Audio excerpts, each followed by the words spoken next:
샘터 가족 여러분, 안녕하십니까? 샘터지기 김덕겸 목사입니다. 우리는 계속해서 히스기야 왕의 선한 정치, 특별히 히스기야 왕이 무너진 하나님의 성전을 다시 세우고 복원하고 뿐만 아니라 유다 백성들에게 신앙을 다시 회복하도록 안내하고 인도하는 히스기야 왕의 신앙 부흥과 영적 개혁 운동에 대해서 공부를 하고 있습니다. 오늘 본문은 역대하 30장 1절에서 12절 말씀인데요. 오늘 본문에도 보면 히스기야 왕이 성전 복원 운동을 한 이후에 복원된 성전, 깨끗하게 수리되고 청결하게 된 성전 안에서 유월절을 지키는 장면을 기록을 하고 있습니다. 먼저 30장 1절에서 5절 말씀을 보면요. 히스기야 왕이 유월절을 지키기 위해서 백성들에게 명령하는 장면이 나옵니다. 30장 1절 끝에 보면 이스라엘 하나님 여호와를 위하여 유월절을 지키라 하니라 명령이죠. 2절에 보면 왕의 명령이 떨어지면서 이 일이 어떻게 진행되었는가를 기록을 하고 있습니다. 2절 말씀, 왕이 방백들과 예루살렘 온 회중과 더불어 의논하고 둘째 달에 유월절을 지키려 하였으니 3절, 이는 성결하게 한 제사장들이 부족하고 백성도 예루살렘에 모이지 못하였으므로 그 정한 때에 지킬 수 없었습니다. 4절 말씀, 왕과 온 회중이 이 일을 좋게 여기고 5절, 드디어 왕이 명령을 내려 브엘세바에서부터 단까지 온 이스라엘에 공포하여 일제히 예루살렘으로 와서 이스라엘 하나님 여호와의 유월절을 지키라 하니 이는 기록한 규례대로 오랫동안 지키지 못하였음이라. 성전을 복원한 히스기야 왕은 무엇보다도 그동안에 지키지 못했던 유월절을 지키기 위해서 많은 백성들과 또 방백들과 의논하고 준비하는 그런 장면을 볼 수가 있습니다.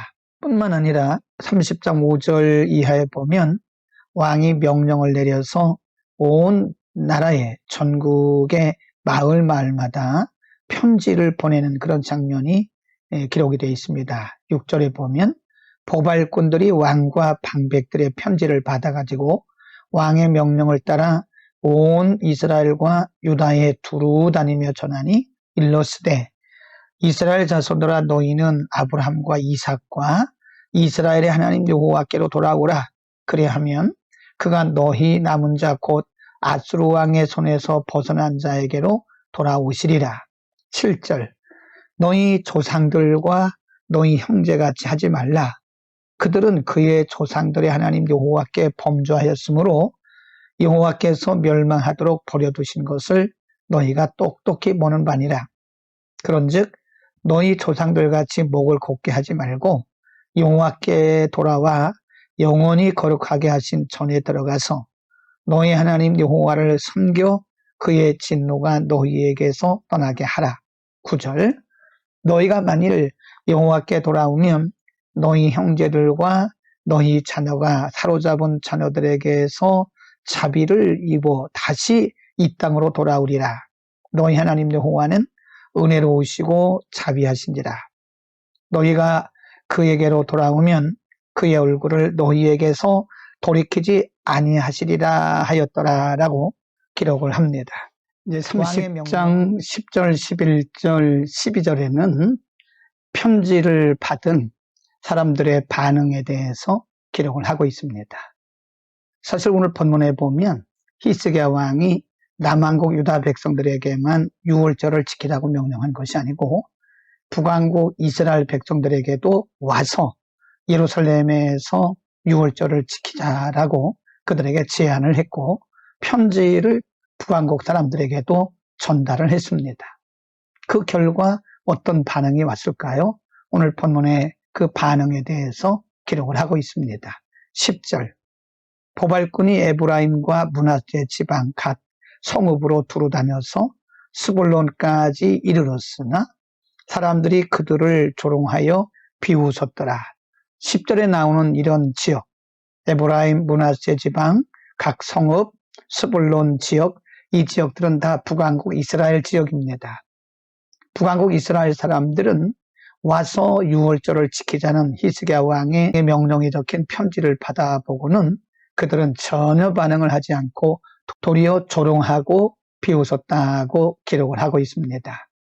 한편 11절에 보면 그러나 아셀과 므낫세와 스불론 중에서 몇 사람이 스스로 겸손한 마음으로 예루살렘에 이르렀고 12절 말씀 하나님의 손이 또한 유다 사람들을 감동시키사 그들에게 왕과 방백들이 여호와의 말씀대로 전한 명령을 한 마음으로 준행하게 하셨더라라고 말씀합니다. 어떤 이스라엘 사람들은 왕의 명령이 적힌 편지를 보고 조롱하고 비방했는데 그 중에 일부는 예루살렘까지 와서 유월절을 지켰고요. 남왕국에 있던 유다 백성들은 모두가 다 기쁜 마음으로 말씀대로 준행해서 유월절을 지켰다고 말씀합니다. 오늘날도 복음이 증거되는 곳에는 언제나 이런 두 가지 현상들이 나타납니다. 복음을 믿음으로 받고 겸손하게 돌이키는 수용적인 사람이 있는가 하면 복음에 대해서 조롱하고 혹은 박해하고 부정적인 저항하는 그런 세력들도 있다는 사실을 우리에게 보여줍니다. 그러므로 우리가 복음을 전할 때는 수용적인 사람들을 보고 기쁨으로 해야지 부정적이고 저항하는 세력들을 보고 우리가 절망하고 복음 사역을 중단하거나 포기하는 것은 옳지가 않습니다. 예수님 때도 그랬고 지금도 그랬고 앞으로도 예수님 오시는 그날까지 이 지구촌에 어디서든지 복음이 전달되는 곳에는 수용하는 사람과 저항하는 사람들이 있습니다. 이런 세력들에 대해서 이런 현상들에 대해서 사도행전 13장 48절에서는 영생을 주시기로 작정된 자는 다 믿었다라고 말씀합니다. 어디서든지 복음이 증거되는 곳에는 하나님께서 구원하시기로 작정된 자는 다 믿고 구원받게 되어 있습니다. 그렇습니다, 여러분. 하나님의 선한 사역은 이렇게 진행이 됩니다. 일부의 이스라엘 사람들이 방해하고 조롱하고 비웃는 그런 현상들도 있기는 했지만 그러나 하나님의 사람들은 모두 다 돌아와서 북왕국 사람들이든 남왕국 유다 사람들이든 하나님을 경외하는 자들은 돌아와서 다 하나님께 경배하고 유월절을 지킨 것을 볼 수 있습니다. 그러므로 우리는 하나님의 선한 사역을 함에 있어서 일부의 사람들이 저항하고 혹은 비난하고 또는 조롱하고 반대하고 핍박한다고 해서 선한 사역을 우리가 멈추거나 또는 지체해서는 안 됩니다. 하나님이 구원하시기로 작정된 자는 다 돌아오고요. 또 하나님께 속한 하나님의 사람들은 어디서든지 주의 말씀을 받고 순종하게 되어 있습니다. 오늘 하나님께서 우리에게 맡겨주신 일이 어떤 사역이든 간에 어디서 어떤 사람을 대상으로 하든 간에 우리는 하나님의 일하심을 보고 하나님의 일하심을 믿고 선한 사역을 지속적으로 할 수 있기를 축복합니다. 기도하겠습니다. 거룩하신 우리 아버지, 오늘 성전 복원 이후에 히스기야 왕과 유다 백성들이 성전에서 유월절을 지키면서 하나님께 영광 돌린 것을 공부했습니다. 물론 일부의 이스라엘 사람들이 비방하고 조롱하는 일도 있었지만 그럼에도 불구하고 그 중에도 이스라엘 사람들 중에서도 하나님께 돌아와 예배하고 경배한 자가 있는 것을 보면서 우리의 사역 가운데 때로는 수용하고 어떤 세력들은 저항하지만 저항하는 세력들로 인해서 우리가 절망하거나 선한 주의 사역을 중단하지 않도록 믿음의 용기를 더하여 주옵소서. 예수 그리스도의 이름으로 기도드립니다. 아멘.